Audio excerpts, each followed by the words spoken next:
Hello ladies and gentlemen, and welcome back to my channel for my first Infinity Studio Heavy Mecha figure unboxing and review. Today, we're taking a look at Cherno Alpha from Pacific Rim. Now, I got mine at a discount from Pop Collectibles. I've popped a link to their site in the description, along with the discount code Justin's Collection, for 5% off your order if you decide to buy from them. As always, do your own research, make sure you're comfortable before buying. While you're down in the description, why not hit that subscribe, bell notification icon, and join button, so you're notified as soon as brand new Pacific Rim content goes live on the channel, because there is absolutely more coming. Look, I'm going to be totally honest. I freaking love Pacific Rim. I've been waiting years for a company to give us die-cast articulated Jaegers like this. Yes, there's been bigger scale stuff and smaller scale stuff, but this size is where it's at for me. I always thought it would be 3-0 by default because of their work with Transformers. I'm not complaining it was Infinity Studios who picked up the license though. Their work is sensational, especially with their larger format statues. As for the box art, an image of Cherno Alpha up front, the actual figure I believe. Loving the dark green muted color palette they've got going on. And of course its name, Cherno Alpha, down below. This video is brought to you by JustinsCollection.shop, the home of the figure first aid kit, as well as other accessories to help your collection be the best it can be. The first aid kit contains multiple tools to help you with maintenance, styling rooted hair, and much more. We also sell crotch grabbers, soft rubber tips to prevent damage, and they're compatible with most modern Hot Toys base molds. Acrylic risers come in multi-packs, they're optically clear, thick and sturdy, and stackable. Check out the link to JustinsCollection.shop in the description. Interestingly enough, Cherno is the second Jaeger in the line. I always thought that if a company was going to give us a bunch of die-cast Jaegers, that they would, start off with the most popular one of the bunch, Gypsy Danger. Gypsy has been announced, it's on pre-order, but their first release was Crimson Typhoon, and depending on how this goes, I might go back and pick that one up. On the side of the box, Cherno Alpha in both Russian and English. It's a pretty substantial box, actually, considering that Cherno Alpha is a monster of a Jaeger. That totally makes sense. Around the back, some more figure photography, then at the bottom, warnings and legal information. Oh, look at this thing. I am so keen to have a Pacific Rim collection. It's been long enough. First in-hand impressions for Cherno Alpha. There is a significant amount of weight to this piece. I can already feel the cold touch die cast. What we're going to do now is get all of Cherno's accessories laid out in the light box and take a closer look at everything it comes with. Starting off with the display base first, not only is it sizable, and it is this circular monster of a base, it is beautiful to look at. It's got this real heavy-duty industrial feel about it with all the sculpt work going on, and they've painted almost everything in gunmetal with a silver dry brush over the top. These 4 black panels, they're not painted, and that's because they're made of die cast. There's magnets in Cherno's feet. That's how you attach the Jaeger to the base, and it's a very strong connection too. You don't have to worry about Cherno Alpha falling off the base randomly on display. Underneath it, 4 little rubber stoppers, so this shouldn't slip and slide around. And up front, a shiny metallic gold Pacific Rim logo. That pulls double duty. There's a magnet on the back of it, and you use this to activate the light up effect. And I'm just now noticing that even the back of the nameplate is fully painted with some silver dry brushing on it. That's not it. You see these little peg ports dotted around the place? You can plug the Pacific Rim nameplate into any one of them. Now, you could always just rotate the base as well, but I love the modularity of being able to move this thing around or opt to just take it off entirely. Options, always a good thing. When it comes to hands, or what would you even call these? Forearms, these big chunky robot forearms. These back pieces are made of die cast, and they have been painted so well. There's this oil stain look to them with the washes in the crevices, and you can see where it's collected on the surface in certain places. Right there looks super convincing. Silver chipping around the edges, and you can extend out the forearms, exposing some detail on the inside. The fingers are fully articulated. You can remove this cylindrical section in the middle and flip out the thumb, which isn't the easiest thing in the world to do. It slots in there very securely. I'm not sure if I'm going to go with these hands on display or the other ones. What's the difference, I hear you ask, because they look pretty much the same? Yeah, I know they do. They also function the same way. You can fold in the thumb, plug this cylinder into the hand, then bring the other fingers in. So that's identical. But, see this part? Still made of die-cast on these? When you've got the hands connected to the forearm, this is a lot easier to do, but you pull the bottom piece down, and the hands are spring-loaded. There's a gimmick. There's an action feature with these forearms. The other ones, you just extend them out, they're for show. These ones are just a lot more fun. Let me know which option you prefer down in the comments. I'm leaning towards these ones. What we're going to do now is get Cherno Alpha itself out here. Standing straight up and down in the light box, no crazy poses or accessories or anything like that. I have put the display base on my turntable because Cherno Alpha is sizable. My turntable's relatively compact. It looked ridiculous. This is much better, trust me. And I've turned on the LEDs. This thing is a monolith of a piece. It is so substantial. It has so much presence. I can't believe that I ever considered not going all in on this line. This is my entry point to it, and now that I've seen this thing for myself with my own two eyes, I've handled it, I've posed it. Yeah, I'm sold. Infinity Studios used straight up cooked with this. The proportions, the paint applications, the light up effect, every single detail has been considered. They've spared no expense with this Jaeger. Up close and personal, Cherno Alpha, never really one of my favorite Jaegers. Until now, maybe. Seeing this thing in person, having a real life shrunk down physical representation of this Jaeger in my hands, it is surreal. Like, I'm noticing little details I must have just missed in the movie because it was moving around at night, smashing kaijus, the vents and the rivets and all of the decals. Most of this is new to me. It's very quickly becoming one of my new favorite Jaegers.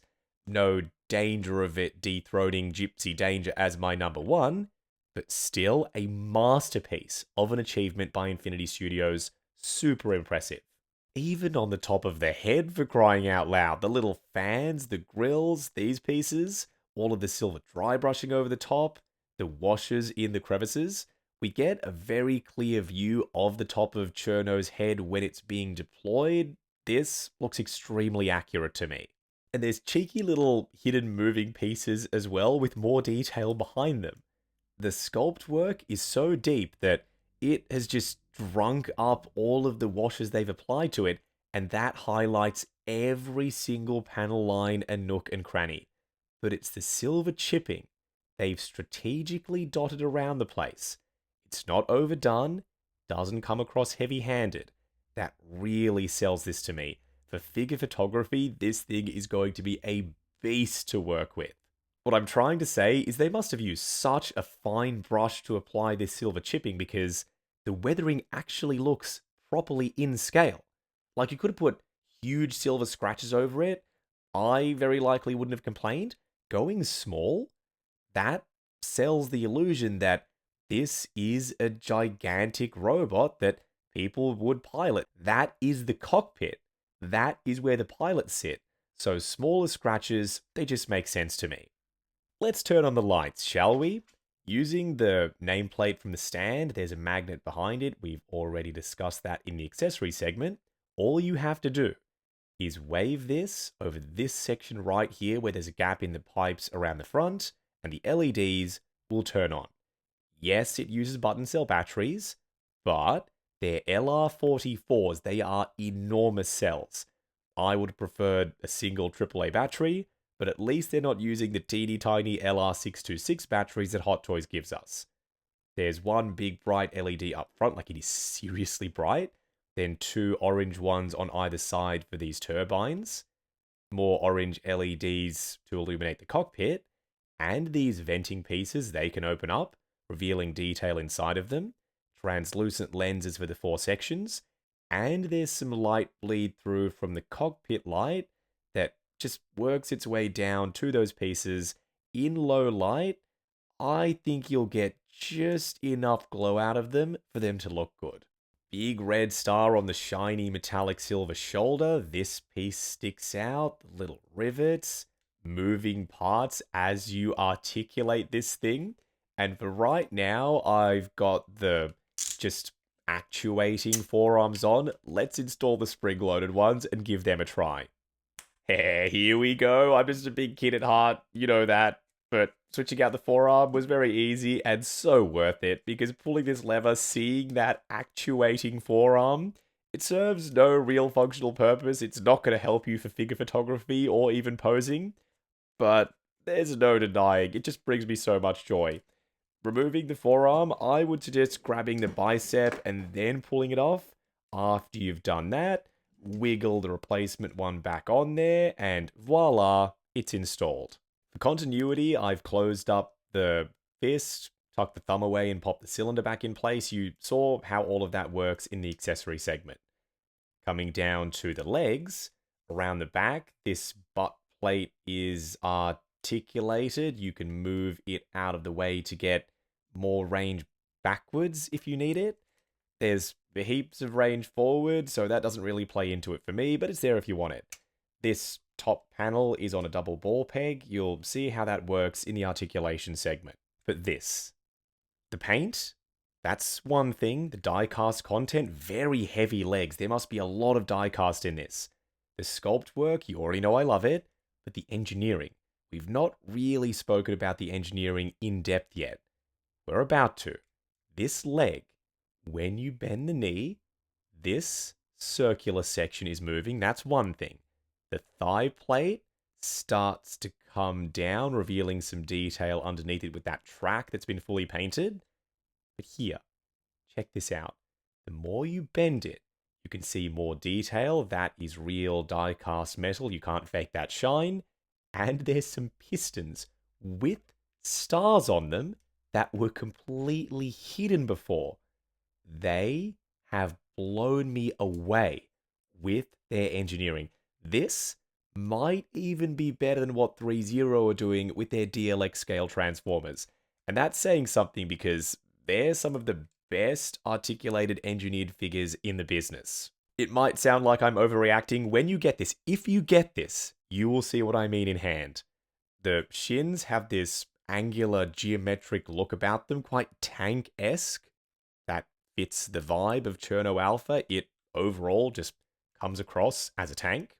These bottom feet armor plates stick up. The back ones are articulated. The feet, plenty of die cast in them. Sculpted detail on the underside, and those circular bits, they're the magnets that attach Cherno Alpha to its base. For a quick side-by-side comparison, holy shit, Cherno towers over Optimus. I can't do a proper 1v1 comparison because I haven't bought Crimson Typhoon yet. I'm almost there, I'm getting convinced. And Gypsy Danger hasn't been released at the time of filming this video, so I grabbed 3.0's Transformers, Rise of the Beast, DLX Scale Optimus Prime.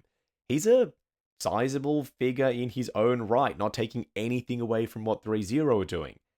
But Infinity Studios, with this Jaeger, they straight up cooked. The LED light-up effects, the paint applications, the size of it, the die-cast content, the engineering, it has so much presence. Optimus does as well, but Cherno is something else entirely. Going over articulations, starting off up top with Cherno's head of sorts, there is a joint inside of it, multiple joints probably, and these pieces move along with it forward and back. No swivel or pivot, which is understandable given the bulkiness of the design, how it sits over its shoulders. arms will extend out at the shoulders. The internal joint moves up and down. Then the external one gets you way more range going up to there before this collides with this. Going forward and back. Once you push everything in, you will get less range. So I would extend it out first, dial in the pose, then collapse it in. Swivel at the shoulder, single bend at the elbow getting you to 90. And did you see that? When you bend the elbow, the disc on the outside moves along with it. Very clever engineering. Depending on the forearms that you have installed, you can either go for the spring-loaded ones or these that just stay in place. And don't forget, the fingers also articulated on multiple joints. For Cherno's torso, this is on a double ball peg. I would move it down for maximum range, crunching forward not a ton, but going back significantly more, especially if you also use this top joint. Do we get any swivel? Yes, and some pivot side to side. Legs will go forward to there, which is a crazy amount of range given how bulky this thing is. Going out to there, restricted by the hip piece. Swivel at the upper thigh. This could be my favorite point of articulation on the entire piece because we've got the disc that moves, then the thigh plate comes down, and pistons reveal themselves as we get way more than 90 for the knees. So much going on at the feet, multiple different points of articulation. Forward and back on a hinge, swivel, ankle tilt, the toes can go forward at the front, and the back heel piece is also articulated, plus this armor plate can move. Wrapping up on Infinity Studios' heavy mecha line, Pacific Rim Cherno Alpha. Let me set the scene for you real quick. I'm pretty sure if you're a collector, if you've been a collector since you were a kid, you'll have felt the same way as me at some point. When I was thinking about ordering this, it had just been released, and I was sitting there hovering over the buy button thinking, I don't know. It's like I'm a kid at the store and I want to get started with a line, but all they have is Chancellor Valorum from Star Wars. They don't have Luke Skywalker, they don't have Anakin, they don't have Darth Vader. Just Chancellor Valorum. Do I buy it, see what the line's all about, and go from there? Or do I skip that piece and wait for something more enticing? How wrong was I with that line of thinking? Cherno Alpha is incredible. Just in its own right. Not only because of the proportions and the engineering and the fun factor with the stupid but so cool spring-loaded forearms, the LEDs, the weathering, all of that plays into it. Just the presence of this Jaeger standing on its display base is undeniable. As a Pacific Rim fan, I'm ashamed of myself. How did I ever consider not picking this up? Is it my favorite Jaeger? Still not, but it's up there now. Crimson Typhoon, on the hunt for it. Gypsy Danger will be coming home. I'm curious to see if Infinity ends up making any kaiju. Fingers crossed they do, because we really need something for these badass Jaegers to be battling in the collection on the shelf. So if you're on the fence about jumping in on this line because they didn't start with Gypsy Danger, that was the way I saw it, get off the frickin' fence. I can unequivocally say that Cherno Alpha is epic. Now, I got mine at a discount from Pop Collectibles. I've popped a link to their site in the description, along with the discount code Justin's Collection, for 5% off your order if you decide to buy from them. As always, do your own research, make sure you're comfortable before buying. If you're heading down to the description, why not hit that subscribe, bell notification icon, and join button if you like the sound of seeing your name in the end credits of my reviews. Like, comment, and subscribe. We'll catch you in the next video.